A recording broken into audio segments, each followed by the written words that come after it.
agora nós vamos falar sobre a organização do quartinho dos nossos bebês. A gente tem dicas incríveis, óbvio que com a nossa personal organizer, a Flávia. Bem-vinda novamente. Obrigada. Então fala um pouquinho para nós sobre esses apetrechos que você trouxe, que estão salvando a realidade dos quartinhos. Os produtos organizadores, eles são grandes aliados para a gente na organização, né? Hoje eu trouxe 2 que a gente utiliza bastante, mas são inúmeros os produtos que a gente tem no mercado hoje, de vários preços, várias formas, vários modelos. Então, eu vou falar um pouquinho hoje da colmeia, né, que são as colmeias, e os cabides. O cabide, por exemplo, nós temos diversos modelos de cabides. A gente tem o cabide de vários modelos, vários materiais. E eu trouxe o cabide de veludo, que é um cabide muito bacana da gente usar na organização. Esse aqui é um cabide pequeno, um baby, né, que a gente utiliza também nas organizações dos bebês, de crianças, né? E também eu utilizo também para a gente organizar calças, camisas, blusinhas que são mais finas também. Então a gente utiliza esse cabide. A vantagem por ele ser de veludo, ele também deixa a roupa mais presa, né? Ela não escorrega com tanta facilidade. Então a gente tem várias cores e vários modelos e vários preços também no mercado. Sim. E eu trouxe também as colmeias. Essa aqui é uma colmeia que é de plástico, ela também é bem acessível, também tem de várias cores. Ela é uma colmeia que ela tanto facilita na hora de organizar, porque você vai utilizar esse espaço para você colocar as roupinhas, o que for que você for organizar aqui, blusas, os bores dos bebês, calças, né? Também tem vários tamanhos, então tem tamanhos que são mais adequados para meias, né, calcinhas, cuecas, roupinhas menores, tanto de bebê quanto na organização adulto. E tem as colmeias maiores que também servem para roupas de tamanhos maiores, então vários tamanhos também e vários modelos. E aí essa aqui, que é um outro material, também ela é mais rígida, também tem vários tamanhos, várias cores. São as colmeias que a gente utiliza bastante na organização. Eu trouxe essas 2, mas o mercado ele atende hoje com vários produtos. Então eles são facilitadores para a gente. Eles ajudam tanto no dia a dia, porque você vai ter as suas roupas já nos lugares certinho, então se você precisar retirar, ela vai estar com espaço ali reservado, ela delimita espaço, né, que você vai ter ali o espaço certinho para você organizar, e elas são lindas, são produtos lindos, mas é uma infinidade de produto, a gente tem muita opção. E é muito incrível quando a gente abre a gaveta e está tudo bem organizadinho. Sim. Algo que eu acho bem importante de falar também, na minha casa eu tenho gavetas com colmeias e eu tenho algumas prateleiras que as camisetas ficam empilhadas. É muito diferente quando está na colmeia. Sim. Primeiro, às vezes tu puxa, cai várias. Aí na correria fica caído, aí já vira aquela bola de neve. E a questão de conseguir visualizar onde está cada roupa. Sim. Porque ali na pilha, você não consegue ver certinho. Então, se está numa gaveta, está lá para baixo, pior ainda, tem que levantar tudo, mexer. E quando está na colmeia, tu consegue ver certinho qual é. Pega, tira. Então, Sim. assim, você chamou de facilitadores. Sim. E eu acho que não existe uma outra palavra para definir, porque realmente facilita muito no dia a dia, fica tudo muito organizado. E quando a gente vê essas colmeias, essas de acrílico, pode estar na cozinha, pode estar no banheiro, para joias, para objetos. Então, assim, como muda a vida de quem adere às colmeias, né? E você falou uma coisa bem interessante, elas são versáteis. São. Você pode utilizar ela para vários setores da sua casa, você pode utilizar para vários produtos, né? Então você vai da criatividade, né? O profissional ali da organização, ele vai utilizar aquilo de acordo com a sua necessidade, de acordo com a sua demanda, vai atender, né, o que você precisa e é uma coisa que você vai ter cuidando direitinho, né, tendo sempre o cuidado, você vai ter por um por muitos anos. Com certeza. Então, o mercado de produtos organizadores, ele está sempre crescendo, está sempre se inovando, né? Então, a cada ano que passa, tem sempre coisas novas, coisas que estão sempre se atualizando às necessidades do que a gente vem apresentando do nosso dia a dia, nossa rotina. Então, o produto organizador é algo que facilita a nossa vida realmente. Nossa, eu amei. Quem está nos acompanhando e precisa da sua ajuda, precisa dessa organização em casa, de parar de viver na baderna, na bagunça e colocar ordem em tudo, nas gavetas, nos armários, em tudo. Como faz para te encontrar e contratar os teus serviços? Pelo Instagram, eu tenho a minha página, Flávia Lopes. Cheia de dicas. Dou dicas. flavialopes.organização. E tem também, lá tem o meu contato com o meu celular, as pessoas podem entrar em contato comigo, tirar dúvidas, conversar um pouquinho. Nossa, adorei. Obrigada por trazer agradeço, essas Mari. opções para nós, por se preocupar com as mamães, com as famílias, por transformar os lares. Obrigada. Até a próxima. Tchau, tchau.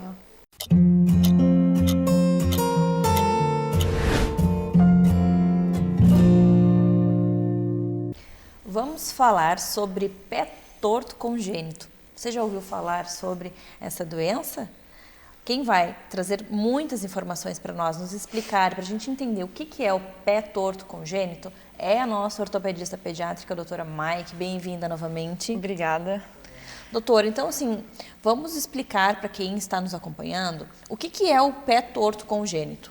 Bom, eu vou começar mostrando o pezinho pronto, assim, que esse aqui é o molde do pezinho. O pé torto congênito é uma deformidade, então a criança ela vai nascer com essa deformidade já. Então o pezinho vai nascer mais ou menos como está esse molde aqui. O pezinho vai estar bem virado para dentro, apontadinho para baixo. A gente chama isso de cavo, vário e equino. O cavo é essa curvinha do pé aqui, o vário é bem o pé viradinho para dentro e o equino é quando ele fica apontadinho para baixo. O pé torto congênito é uma deformidade que acontece dentro do útero. Ela vai... O bebê, por falta de espaço, a gente não sabe exatamente bem explicar porquê, mas geralmente por falta de espaço, o pezinho fica e acaba se desenvolvendo dessa maneira. Então, quando o bebê nasce, a gente nota que está torto. A gente consegue notar não só quando o bebê nasce, às vezes, durante o próprio ultrassom morfológico, que acontece em torno das 23 semanas que a gente faz, dá para notar já. O ultrassonografista consegue perceber que o pé tem alguma deformidade. E dessa forma fica muito mais fácil para os pais irem se preparando. Isso. Não acontece aquela surpresa do bebê nascer e olharem o pezinho. Poxa, meu filho, o que é aquilo? Que às vezes as pessoas nem sabem do que se trata, né? Geralmente quando isso acontece não tem muita coisa para fazer durante a gestação. A gente só orienta os pais, fala mais ou menos como é que vai ser o tratamento e a gente começa o tratamento logo depois que o bebê nasce. O pé torto congênito, ele é super tratável. Quanto antes a gente começar o tratamento, melhor. Mas a gente consegue tratar ele só com trocas de gesso. A gente fala isso de tratamento pelo método de Ponseti. Ponseti foi um médico ortopedista da década de 70, 80, eu acho. Ele descreveu o método dele baseado em trocas gessadas. Como é que funciona? Então, já com o bebê recém-nascido, a gente vai toda semana, a gente troca o gesso. Então, aqui a gente tem o molde de um pé um pouquinho maior, mas com a deformidade do pé torto. Então, a gente tem a tíbia aqui, a estrutura do retropé e do médio pé aqui, e aqui a gente tem o pezinho tem nessa deformidade. Quando a gente começa a trocar o gesso, a gente tem alguns pontos de apoio em que a gente consegue fazer, com as trocas de gesso, fazer com que o pé corrija e tenha a posição normal. Então, aqui ele fica em torno de 5 a 6 trocas de gesso, a gente vai gradativamente, toda vez a gente corrige um pouquinho, até que ele fique na posição final, que é um pé corrigido, que a gente fala. Quando esse pé está corrigido, aí a gente faz o último procedimento, que é um procedimento cirúrgico, mas ele é muito pequenininho, geralmente é só com uma sedação mais leve. A gente faz o cortezinho no tendão de Aquiles, que é o tendão aqui da parte de trás, que a gente faz só para tentar terminar de corrigir. Porque no final da correção do gesso, o pé está corrigido, mas ele ainda aponta para baixo. Com o cortezinho no tendão, a gente consegue erguer o pé e fazer com que o pé fique 100% corrigido. Olha só que interessante, Porque antigamente a cirurgia ela era bem diferente. Na década de 80, 90, ainda fazia cirurgias muito grandes, em que você realmente fazia um corte gigante no pé, você abria tudo, você tinha que reconstruir todo o pé. Hoje em dia, só com as trocas de gesso a gente já consegue resolver. Eu falo sempre para os pais que essa é a parte que a gente como ortopedista pediátrico faz, que é as trocas de gesso e a correção. Depois vem uma parte muito importante também, porque a gente consegue corrigir o pé. Mas, como a criança tem um pé que cresce e ele vai se desenvolvendo, esse pé pode voltar, eventualmente.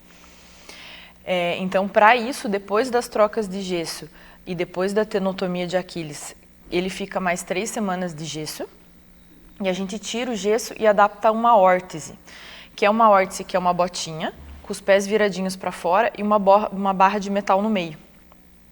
Essa órtese ele usa no começo por 3 meses, 24 horas por dia, e depois ele passa a usar no período noturno até os 4 anos de idade. Então essa é a parte que os pais precisam estar bem juntos, porque eles precisam realmente fazer o uso da órtese, senão o pezinho pode voltar a ficar torto, e daí ele tem que voltar para o gesso. Então se depois, na adolescência, as famílias notam que o pezinho ainda está torto, qual medida? Óbvio que vai de caso para caso, mas hoje em dia a gente geralmente começa com as trocas de gesso de novo. Se o pé se ele volta a ficar torto, a gente volta para o gesso. E daí a gente volta para o começo do tratamento de novo. Que interessante. Porque é o método, a gente fala que o método de Ponseti, que é o que trata o pé torto, é um método apaixonante, assim. Porque é um método simples, que é super reproduzível em todos os lugares do mundo, inclusive, porque é gesso. Hoje em dia a gente tem uma técnica, com um pouco de técnica para fazer o gesso. E o gesso, que é um material super simples e super barato, a gente consegue corrigir uma deformidade que é super limitante no dia a dia, assim, para a gente ter uma criança com pé normal e uma vida normal depois. Doutora, adorei. Obrigada por trazer essas informações. Obrigada.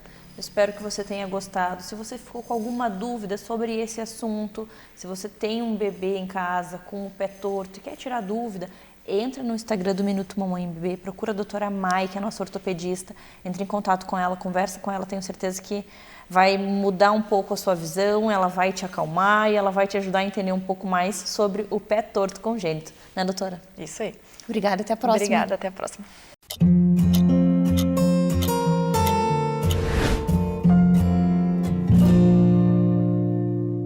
Vamos falar sobre a adesão ao tratamento de doenças crônicas com a nossa endocrinologista pediátrica, a doutora Lide. Bem-vinda novamente. Tudo bem, Mari? Tudo bom, a gente sabe que você trata muitas crianças com doenças crônicas. Sim. E aí eu queria saber como que é essa adesão ao tratamento, porque a gente sabe que são tratamentos longos e que exige muito do paciente, do comprometimento da família, da mãe, do pai ali com aquele paciente. Então fala um pouquinho para nós sobre esse tema.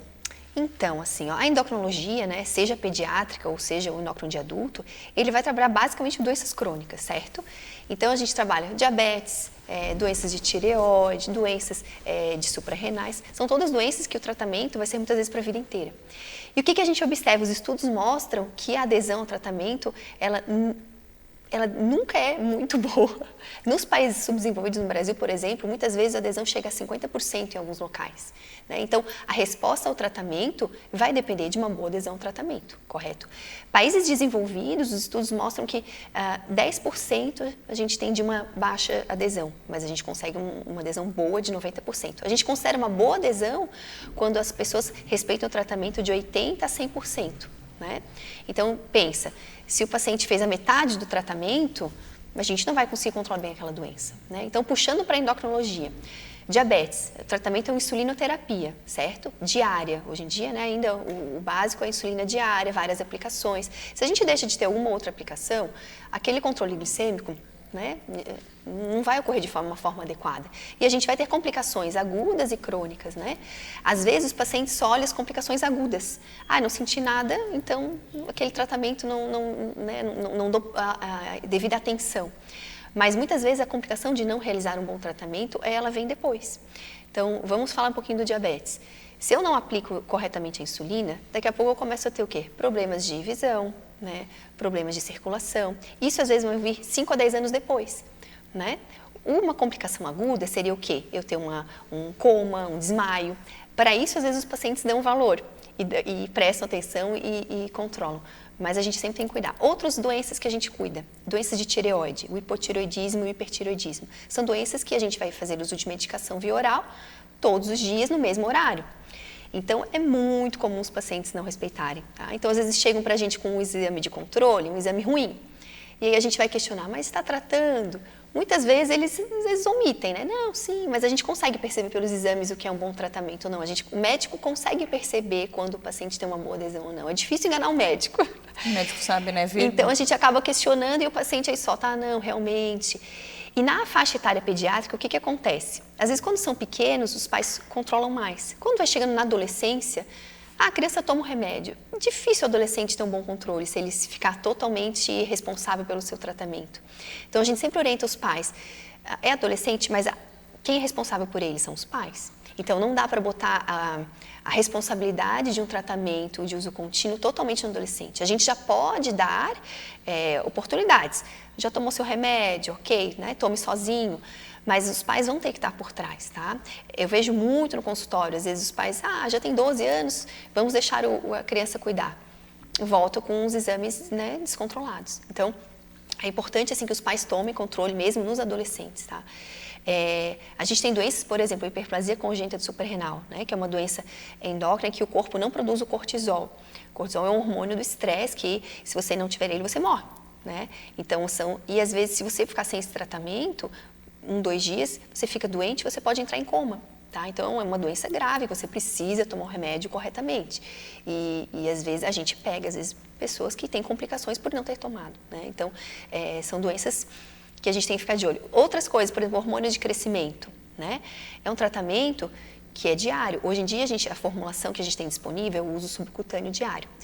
Temos formulações semanais que estão entrando no mercado, mas por enquanto é uso diário. O que acontece? Às vezes vem na consulta de controle e a resposta não foi tão boa. Aí como é que o médico vai saber?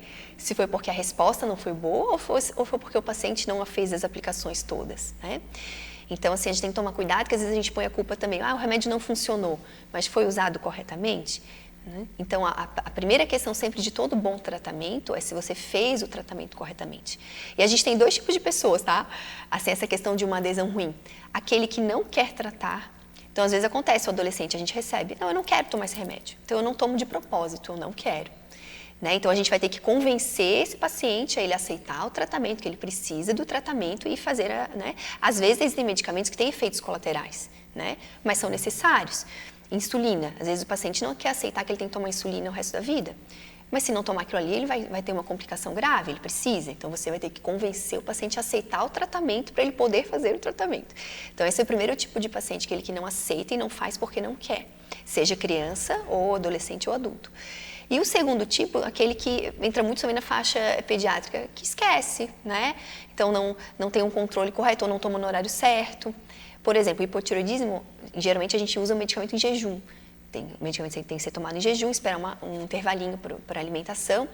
E aí o paciente esquece, não está organizado, né? Então, a organização da rotina, para quem usa medicamentos de uso contínuo, é muito importante. Então, a gente tem que ter botar no celular no despertador, né? Aí, à noite, então, vamos controlar aquela rotina, toma banho, toma um remédio.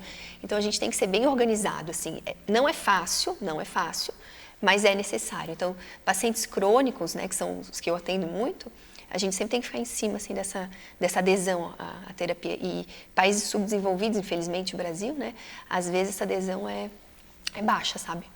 Lídia, adorei. Obrigada por trazer todas essas informações, por nos lembrar da importância da adesão e da responsabilidade da família no tratamento de doenças crônicas. Muito obrigada e até a próxima. Obrigada, gente.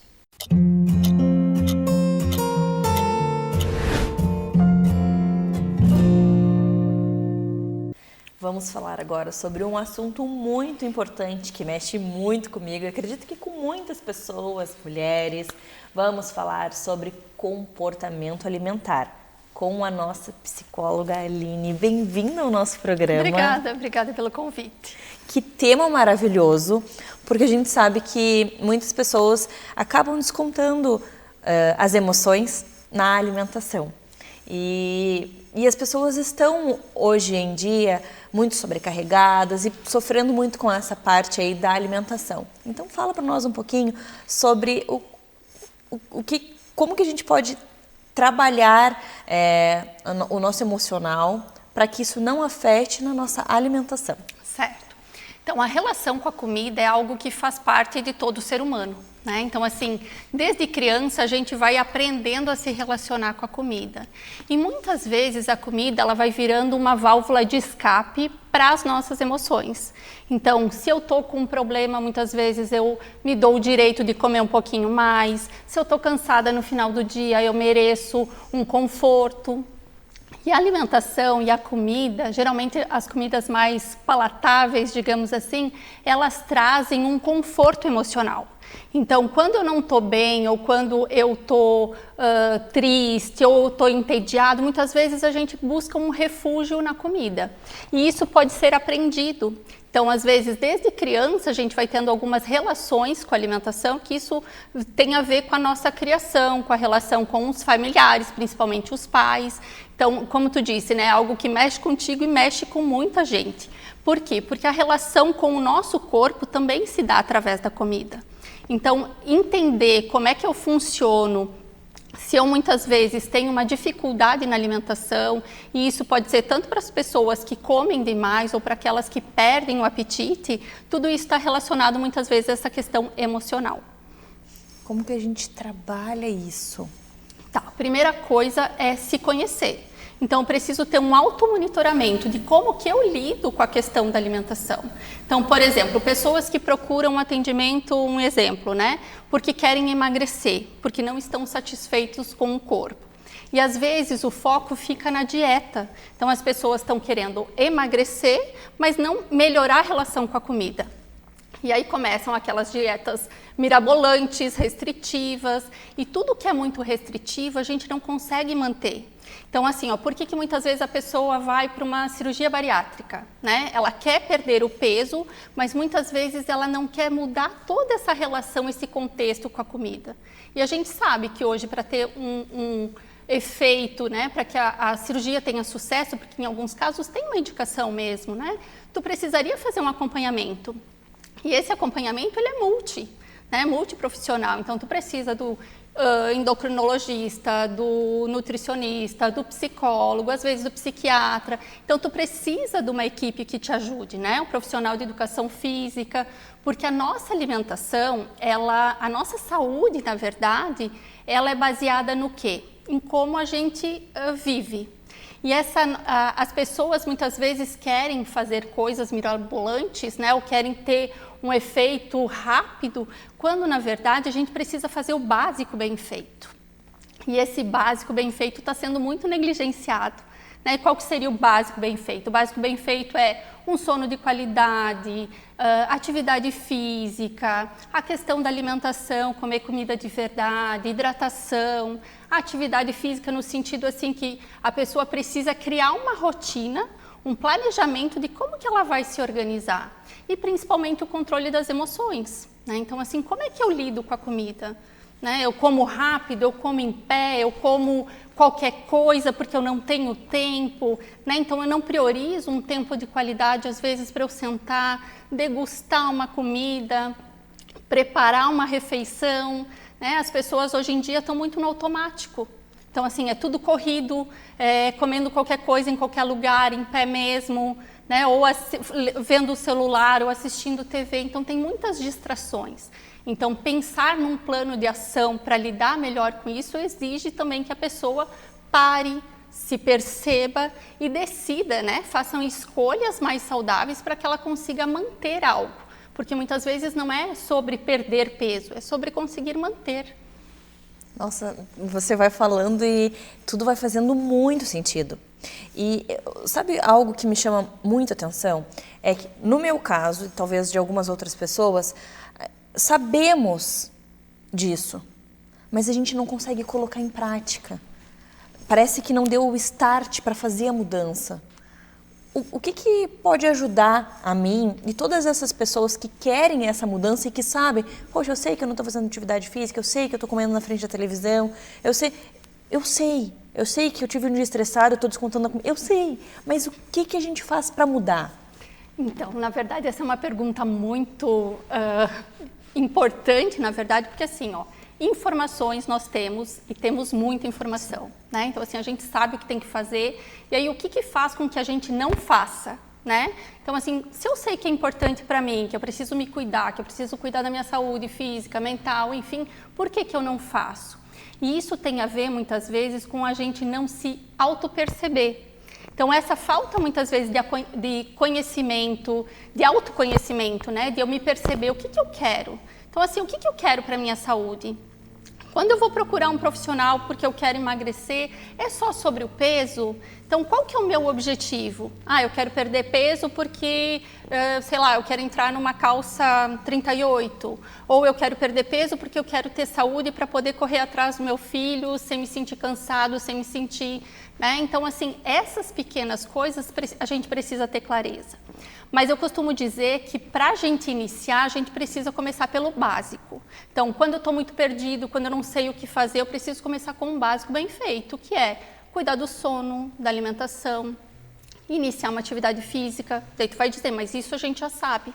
Como fazer? Criar pequenas metas, criar pequenos passos. Então, assim, essa semana eu posso começar tomando um copo a mais de água por dia. Essa semana eu posso começar uma caminhada de 30 minutos. Porque o que geralmente as pessoas elas querem e fazem, né? Elas sabem o que precisam fazer, mas elas colocam metas muito altas. Então, assim, não, essa semana eu vou ir para a academia 5 vezes na semana, eu vou cortar o açúcar, né? Então, assim, e a gente não consegue mudanças muitas vezes radicais e que exigem muito esforço. Né? Então, se eu não tenho um cenário perfeito, eu não começo. Não, desde que eu vou começar segunda-feira. Não, hoje tem mais um evento, então assim, já comi demais hoje mesmo, então, né? A gente adia, a gente vai jogando para frente muitas vezes algo que a gente pode começar agora. Então, hoje, o que eu posso fazer hoje para ser um pouquinho melhor do que eu fui ontem? Então, esses pequenos passos que nos ajudam muitas vezes a ter uma mudança mais significativa. Nossa, adorei.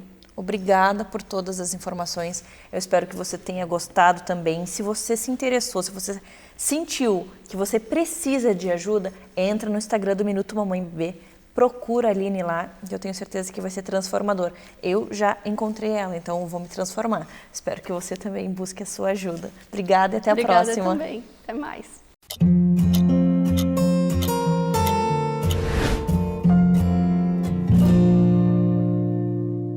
Agora nós vamos conhecer a doutora Hanna, nossa ginecologista do Minuto Mamãe Bebê. Bem-vinda ao nosso programa. Obrigada. Doutora, eu queria conhecer um pouco da doutora Hanna, apresentar para quem nos acompanha, falar um pouquinho sobre a tua profissão, sobre a tua formação. Conta para nós quem é a doutora Hanna. Pergunta difícil. Contar um pouquinho minhas indas e vindas aí. Eu formei aqui na UFSC mesmo, né? Formei em 2014. Aí depois que eu me formei, eu fui trabalhar no Hospital do Exército aqui, no HGU, como clínica geral, né? E aí fiquei 2 anos trabalhando ali. E aí em 2015 eu fui para o Haiti na missão de paz.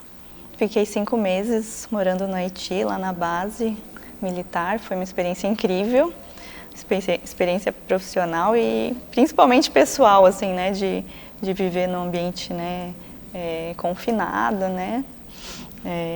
Foi muito gratificante, assim, essa experiência.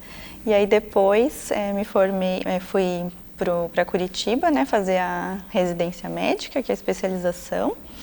E aí terminei em 2020. Aí voltei para cá. E aí voltei como ginecologista do Exército ali no HGU também. E aí acho que não deu 1 mês que eu estava ali, veio a pandemia. Olha só. E aí todo mundo foi mobilizado para atender Covid, né? Então atendi muito Covid durante aquele ano. Porque aprendi a mexer em respirador, fazer coisas que eu nem estava habituada mais a fazer, né? Também acabou sendo uma experiência, assim, né? E aí depois, agora em 2021, eu fui chamada no concurso na EBSER, Daí, atualmente eu sou plantonista ali no HU e atuo em consultório, né? E aí fala um pouquinho para nós sobre o teu trabalho atual, dia a dia, da ginecologia. Quais são as áreas de atuação, o que vem de quem é a tua paciente? Então, acaba atendendo, né, uma vasta, uma vasta faixa etária, assim, digamos. Então, desde de paciente adolescente, né, até paciente mais idosa, pós-menopausa, né, então varia bastante, assim, não tem um público só, né. E eu esqueci de falar que em 2020 eu fiz uma pós de endócrino gineco, né, acabou sendo à distância porque foi na pandemia, então isso me deu muita base, assim, é uma área que eu gosto também de atuar bastante nessa área da endocrinologia, né, na ginecologia, que tem muito a ver. Que legal. Né? Então, e tem também toda a parte do rejuvenescimento íntimo, né? Também, agora comecei com essa parte do rejuvenescimento também, que também é uma área muito, muito interessante, muito nova, né? Traz muita autoestima para a paciente. Eu acho que as mulheres estão buscando cada vez mais, né, se cuidar e ter qualidade de vida, né? Verdade. E quando a gente pensa na ginecologia, você falou sobre faixa etária. Qual é a idade indicada para mulher ir a primeira vez ao ginecologista? Normalmente, né, a gente indica ali depois, um pouco antes, né, de iniciar a atividade sexual, né? Mas também pode levar também, a mãe pode levar as filhas antes, né, se tiver algum problema com a menstruação, né, ou com o desenvolvimento sexual ali, né, que possa pensar em alguma alteração ali da parte hormonal mesmo, né, uma puberdade precoce também. Então, às vezes ali com uns 9 anos ou antes, né, a gente pode fazer uma avaliação também, mas normalmente acaba sendo quando tá para iniciar a atividade sexual, tá com um namoradinho, assim, que as mães se preocupam mais em levar, né, no ginecologista. E daí nessa primeira consulta acontece toda essa conversa sobre métodos contraceptivos, doença. Conta para nós um pouquinho sobre a primeira consulta.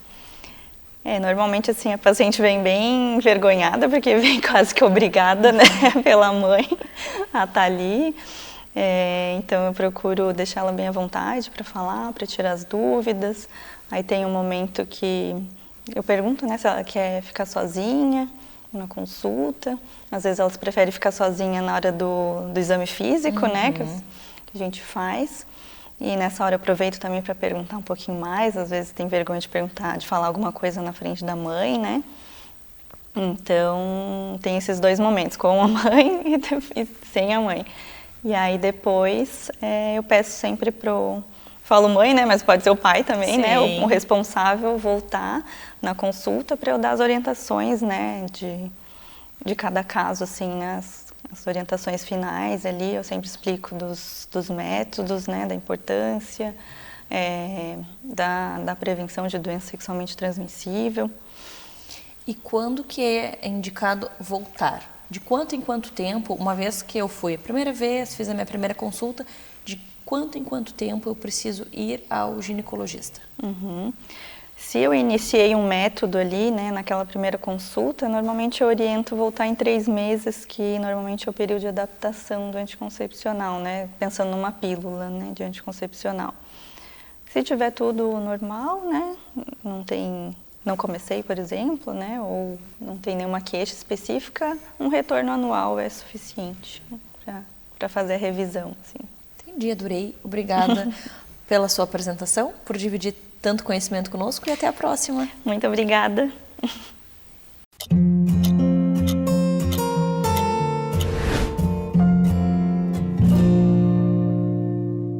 Se você tem uma criança em casa que não fala, você sabe quando você precisa buscar um fonoaudiólogo para te ajudar?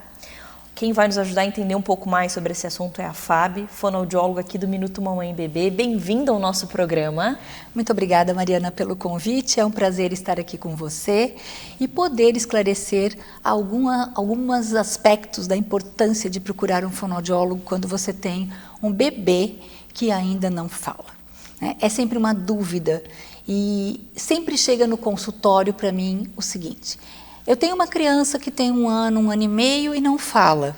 É necessário procurar um fonoaudiólogo já, tendo em vista que a gente ainda considera 1 ano e meio um bebê? E eu sempre falo para os pais o seguinte, sim. A grande questão é quando uma criança de fato começa a falar. E aí eu te digo que o percurso da fala ele começa com 8 meses, mais ou menos, quando ela começa com o balbuciar. Isso já é um ato de comunicação. Junto com esse ato de comunicação vem o gesto do apontar, que é um pré-verbal. E a gente nunca estava acostumado a pensar no que vem antes da comunicação verbal, né? Até porque a gente vive num mundo de falantes, e aí os pais sempre esperam o falar. Mas tem esse aspecto do não verbal, que é o apontar, que ele é um precursor de desenvolvimento de linguagem.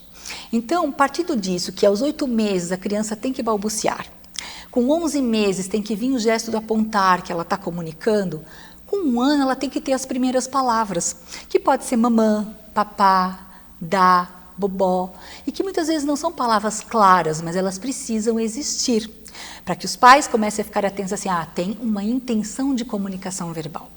Para você ter uma ideia, Mariana, com 1 ano e 6 meses, uma criança já tem um repertório linguístico de 50 palavras. 1 ano e meio, ele é um bebê praticamente, mas ele tem 50 palavras. E existe um boom nesse desenvolvimento, que é com 2 anos, onde ele vai para 300 palavras, com 3 anos, 500 palavras. Então, veja bem, se você tem uma criança que, com 1 ano e meio, ela não tem palavras, automaticamente o fonoaudiólogo ele precisa ser, no mínimo, consultado. Eu sempre costumo dizer para os pais, deixa em terapia e faz uma estimulação.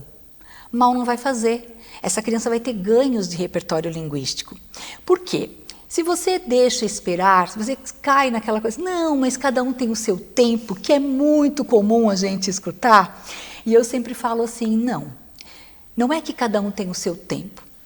Existe sim diferenças nesse desenvolvimento, mas existe marcos de desenvolvimento, que é o que eu estava te colocando.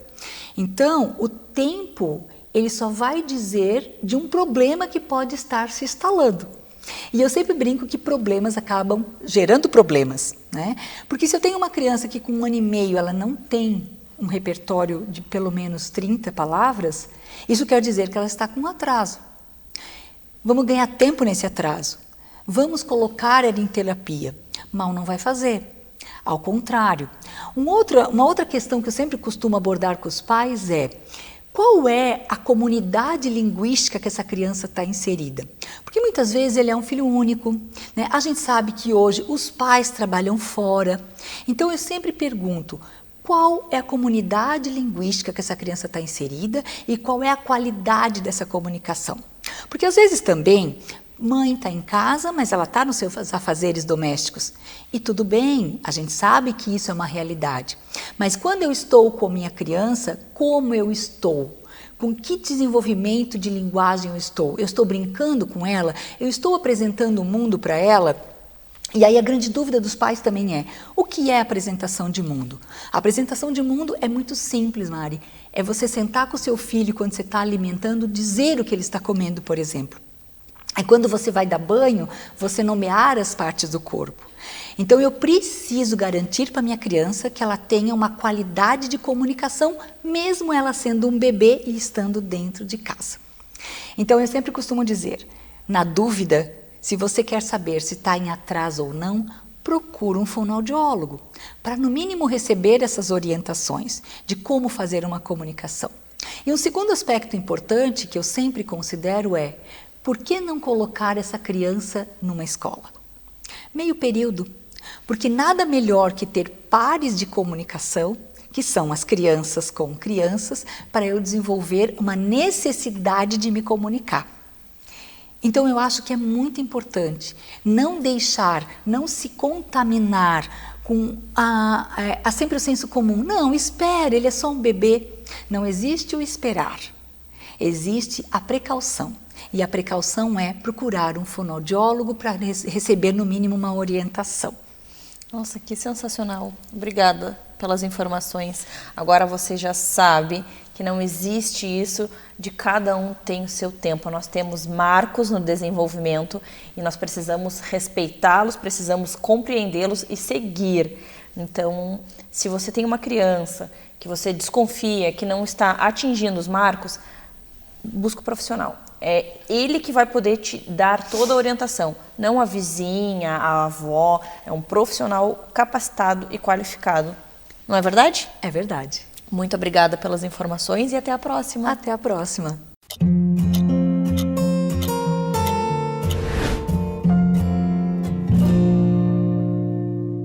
Agora é hora de falar sobre aquele assunto muito importante e que na maioria das vezes acaba sendo esquecido: autocuidado materno. As mães estão se cuidando? Você está se cuidando? Quem vai conversar conosco sobre esse assunto é a nossa psicóloga perinatal, a Cris. Bem-vinda novamente. Obrigada, Mari. Cris, a gente percebe essa falha nas mães, esse deixar de lado. Fala um pouquinho para nós sobre o autocuidado materno. Então, Mari, muitas vezes a gente não percebe que a gente está deixando de lado, sabe? A queixa delas é essa falta de identidade, né? Depois que eu me tornei mãe, quem eu sou? E como é que eu começo, então, a me cuidar? Como é que eu começo a me priorizar? Infelizmente, a maioria das mães que começam a se dar conta disso, elas já estão num grau de ansiedade ou de depressão já muito alto. Elas estão numa exaustão muito forte. E aí que elas se dão conta que elas não têm um minuto para elas, que elas não saem mais, só saem com os filhos ou com o filho, só saem com o marido. Elas não fazem nada para elas, só para os outros. Ela cuida dos outros, mas não se cuida. Então, por isso que é tão importante elas procurarem ajuda para que elas consigam, são poucas atitudes que elas podem começar a fazer que já vai ajudar. Então, por exemplo, o fato delas irem dar uma caminhada durante alguns dias na semana, o fato delas irem tomar um café com alguma amiga ou mesmo sozinha, para que ela possa respirar um pouquinho, para que ela possa refletir um pouquinho sobre ela mesma, né? Elas se sentem muito culpadas porque elas estão saindo, elas se sentem muito culpadas, ou mesmo elas acham fútil. É fútil ir no salão, para que eu vou no salão? Né? Não, a minha prioridade é o meu filho. Não, mas aí se você não estiver bem mentalmente, com a tua saúde em dia, como é que você vai ter força para cuidar do seu filho? Como é que você vai ter uma energia boa para cuidar do seu filho? Então, elas deixam de pintar o cabelo, elas deixam de botar uma roupa legal, elas já botam a primeira roupa que elas veem no armário. E isso vai fazendo com que elas fiquem mais para baixo ainda, mais escondidas por trás dessa maternidade. Então, ela só se enxerga mesmo como mãe e vai seguindo o barco, vai seguindo a rotina, até que chega essa exaustão materna. E isso é tão sofrido, é tão dolorido, até porque que lembrança que você quer ter daqui uns anos mais, da fase que o seu filho era bebezinho, até 1 aninho, 2 aninhos. Você quer se lembrar de uma forma que te cause dor? É bom avaliar isso, né, Cris? Porque essa maternidade está te fazendo bem, você está completa, né? E o filho, ele não pode completar essa mãe, ela precisa, por ela mesma, fazer essa busca mesmo de coisas que ela gosta de fazer e que são importantes para ela também. Então, esse autocuidado, ele vai muito além só da parte estética. Ela precisa do autoconhecimento, ela se conhecer mesmo, ela procurar uma terapia, ela buscar outras ajudas, sabe? Para que ela consiga se enxergar como alguém importante para aquela família, alguém importante para ela mesma, o amor próprio, né? Porque senão, se algo acontece, por exemplo, no casamento, que ela acaba também deixando de lado, como que ela vai se sentir? Ela vai se sentir sem chão, porque ela já não sabe quem ela é. E aí o marido vai embora, que acontece muito, infelizmente, né? E aí como é que ela vai se sentir? Então ela precisa se ver, se cuidar. E aí sim ela vai ter força e ela vai ter memórias muito boas se ela olhar para isso. E como existe um julgamento de que eu não posso fazer, eu não vou ser boa mãe, eu não estou amando meu filho, eu não posso pintar o meu cabelo e deixar meu filho com o próprio pai, com a avó, com uma cuidadora que eu confio. Não, isso é errado. Então, se criou isso e aí acaba sendo muito pesado para as mães, porque o marido segue indo no futebol, a vida de todo mundo segue da mesma forma. Então, além de toda a questão de amamentação, rotina, sono, você se anula, você esquece de você. E daí, como que isso vai ser bom? Como que isso vai ser saudável? Não tem como. Não tem como, porque você se esquece de você. Né? E aí você, obviamente, vai ficando doente. O teu corpo começa a dar sinais. O físico começa a dar sinal. Até perde cabelo, a unha quebra, você não se alimenta bem. As vitaminas que você tomava durante a gestação, porque era para o bebê, você não toma mais. Então, eu sempre falo assim, ó, se as mães se cuidassem como cuidam dos bebês, seriam as melhores pessoas do mundo. Mas a gente não se cuida como cuida do outro. E isso é tão triste. E assim, ó, tem um julgamento, tem muito julgamento, Mari. Muito julgamento. Não imagina se eu vou fazer um happy hour com as minhas amigas. O que vão falar? O que vão falar de mim? Minha sogra vai achar um horror, porque minha sogra não fazia, minha sogra dava conta de tudo. Isso, exatamente. Aí tem os palpites também que atrapalham demais nessa fase, né? Mas, assim, ó, são poucas coisas que você pode fazer por você mesma que vai ajudar muito nesse processo do autocuidado. Então, claro, desde fazer a unha, desde pintar o cabelo, até fazer esse mais profundo autoconhecimento, de resgatar essa mulher que gostava antes de se arrumar, que saía antes com as amigas, né? Um pouco transformada agora, mais madura, mas que ainda existe essa mulher e ela precisa estar bem com ela mesma. Cris, obrigada por esse bate-papo, por essa reflexão. É muito bom lembrar as mulheres sobre o autocuidado materno e também os maridos, os familiares, porque todo mundo tem que cuidar dessa mãe. Mas você, mãe, também precisa se cuidar, né, Cris? É isso mesmo. Obrigada por dividir um pouco de conhecimento, informações. E se você quer entender um pouco mais, entra lá no Instagram do Minuto Mamãe Bebê, procura a Cris, a nossa psicóloga perinatal, que eu tenho certeza que você vai gostar de acompanhar o Instagram dela, as dicas e também trocar uma ideia com ela. Né, Cris? Obrigada. É isso mesmo, Mari. Até a próxima. Até a próxima.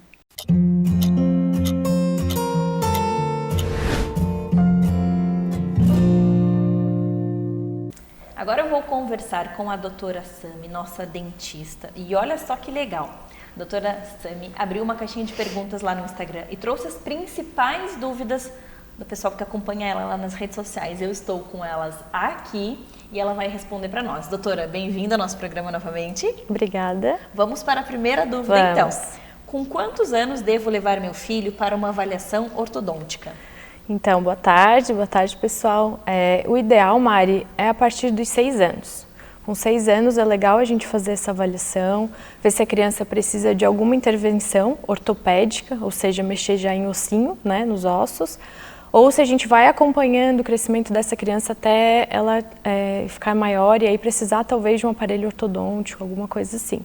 Porque a gente tem alguns fatores que influenciam, né? Hábitos como a chupeta, né, o dedo, o bico da mamadeira errado, hábitos respiratórios, problemas respiratórios, problemas fonoaudiólogos, né? Então, que vão influenciar nesse crescimento, nesse desenvolvimento ósseo da criança. E muitas vezes os pais deixam passar um pouquinho do tempo, acham que tem que trocar todos os dentes. E às vezes a gente consegue intervir de uma forma precoce, evitando que no futuro essa criança use bastante tempo de aparelho, tenha que usar um aparelho fixo por mais tempo. Então a gente consegue ter essa avaliação bem importante. A gente pede uma radiografia para ver a ordem de erupção dos dentes, como que tá, se falta algum dentinho que não vai nascer, não formou, ou se tem um dentinho a mais que a gente já consegue intervir. Então é bem legal. Perfeito. Vamos para a segunda dúvida lá da caixinha. Que tipos de aparelho você trabalha? Então, eu trabalho com os aparelhos ortopédicos, que são exatamente esses usados na dentição mista, que é a dentição permanente e dentinho de leite ainda. Os aparelhos ortodônticos, que são aqueles aparelhos fixos, com brackets, e também os alinhadores invisíveis. Mais uma pergunta. Como funcionam os alinhadores? Então, os alinhadores são placas transparentes, né, que vão de acordo com a evolução de cada placa, fazendo a movimentação que a gente quer do dente, né, expansão, fechamento de mordida, alinhamento dos dentes, e aí vai corrigindo aquela mordidinha errada que o paciente tem. É bem confortável, né, porque como não tem a pecinha colada, o bracket, então facilita muito a higienização. O paciente vai tirar a plaquinha, vai escovar os dentes normal, passar fio dental e vai também comer sem o aparelho, né? Vai tirar para comer e para higienizar. Então ele se torna muito mais um tratamento muito mais confortável, né? Então tem mais adesão do paciente, ele fica mais feliz com o tratamento e aí todo mundo fica feliz, o dentista fica feliz, o paciente fica feliz. Perfeito. E uma pergunta, eu uso aparelho fixo, posso tirar e usar o alinhador? Então, tem casos e casos. Se for bem indicado, pode sim, né? Às vezes a gente já consegue dar um start com aquele aparelho fixo numa situação um pouquinho mais complicada, que o alinhador talvez não resolveria tão bem, né? Como o caso daqueles dentes bem apinhados, bem apertados, né? A gente dissolve um pouquinho daquilo ali, ganha um pouquinho de espaço com o aparelho fixo, e depois, quando eles estiverem mais alinhadinhos, a gente pode terminar no alinhador.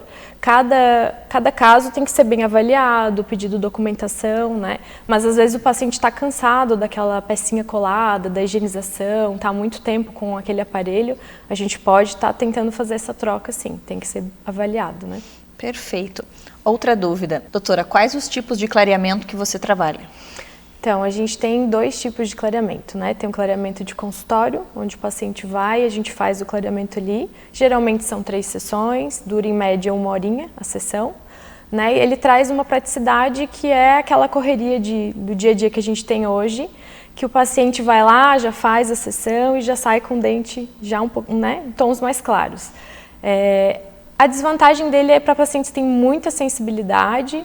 Aí ele pode causar um pouquinho, aí a gente tem que associar uma técnica, talvez um laser, para diminuir a sensibilidade, alguma coisa assim.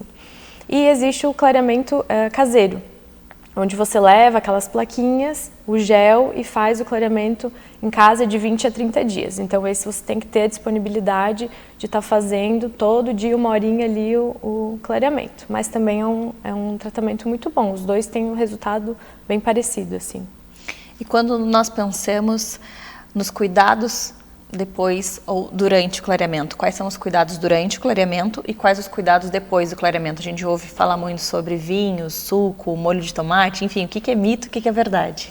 Então, a questão dos corantes, por muito tempo acreditou-se que era extremamente proibido fazer uso de corantes, né, na alimentação durante o clareamento e também um tempo após. Hoje a gente já sabe, já tem artigos, estudos que mostram que não é verdade, que o que acontece? Quando você faz o que está em tratamento com clareamento, você tomou um vinho, você vai lá e faz um bochechinho com água, só água, e aí vai sair aquele corante superficial que está ali na camadinha do dente, não vai impregnar, então não vai trazer resultado, um pior resultado no teu clareamento, não vai afetar o resultado dele. E durante o clareamento, são os mesmos cuidados ou muda? Tem alguns cuidados que a gente pede para o paciente, principalmente evitar alimentos ácidos, né? Suco de limão, laranja, refrigerante, por conta da acidez mesmo, né? Não tem a ver muito com o corante, mas pela sensibilidade, porque durante o clareamento a gente acaba aplicando um ácido ali. Então, se o paciente tem uma alimentação ácida, pode trazer um pouquinho mais de sensibilidade, o fato de ele estar se alimentando assim, né? Quando a gente pensa no clareamento, com que idade a pessoa já pode fazer o clareamento? Tem um estudo mostrando ou não? Tem pacientes que ali com 13, 14 anos tiram um aparelho e já querem fazer. Eu gosto um pouquinho mais tarde, assim, a partir dos 16, 17 anos, que aí também o cuidado com a higiene, os cuidados que a gente fala sobre o tratamento são outros, né? o paciente está um pouquinho mais maduro para cuidar mais. E o dente também, a estrutura do paciente também está mais formada, não vai dar tanta sensibilidade, né? Enfim, são esses cuidados. Perfeito. Espero que você tenha gostado. Se você tem alguma dúvida, você também pode encaminhar para nós, para o Minuto Mamãe Bebê, e também procurar a doutora Subi e enviar para ela, que ela sempre abre caixinhas de perguntas e responde tudo aqui conosco. Obrigada e até a próxima. Obrigada, até a próxima.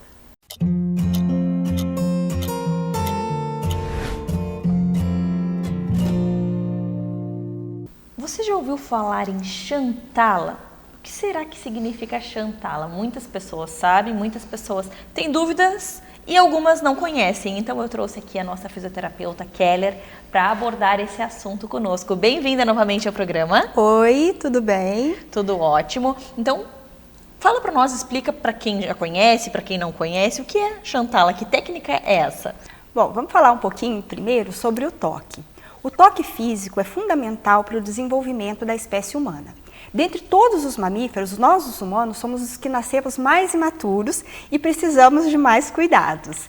E quando a gente nasce, existem várias estruturas, vários sistemas do nosso organismo que ainda estão em fase de amadurecimento e também em formação. E dentre todos os sentidos, o que a gente mais tem mais evoluído quando a gente nasce, o primeiro que é mais desenvolvido é o tato. Então, o bebê sempre começa explorando as coisas pelo tato.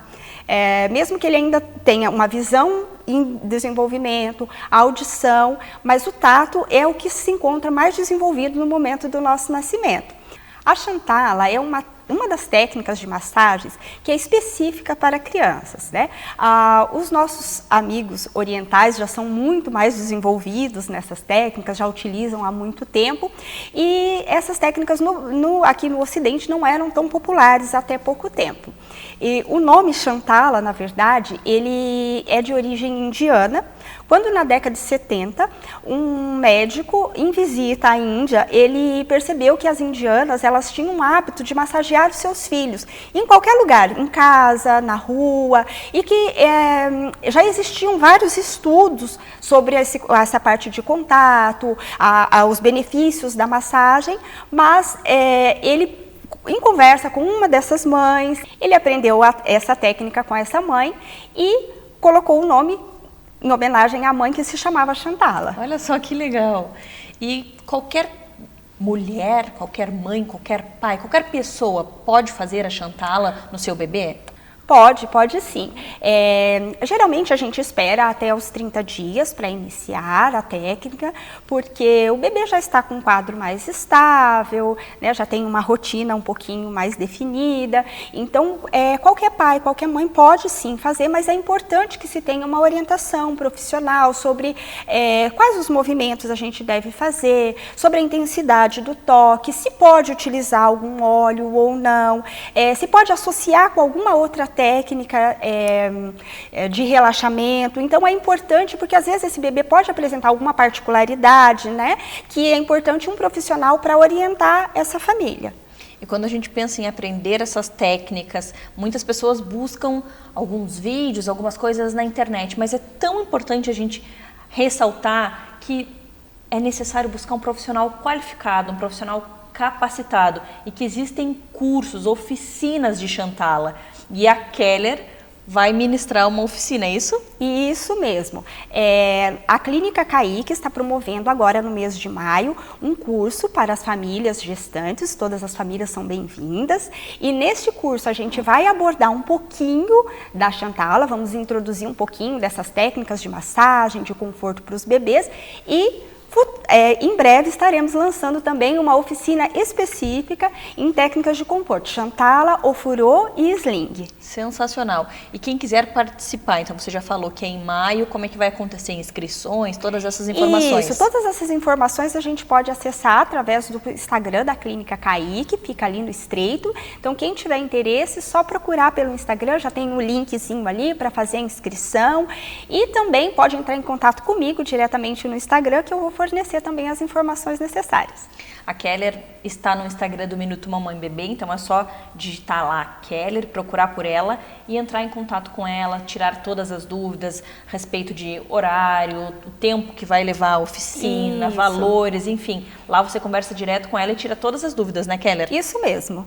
Muito obrigada por falar para nós um gente. pouquinho sobre a Chantala, sobre esse assunto tão legal. E você que está grávida ou que conhece alguém grávida, envia esse vídeo, porque eu tenho certeza que a mamãe que souber dominar essas técnicas de massagem vai proporcionar para o bebê um momento muito prazeroso, para conforto, para acalmar. Eu tenho certeza que vai ser um divisor de águas aí no seu maternar. Obrigada. Com certeza. Obrigada, gente.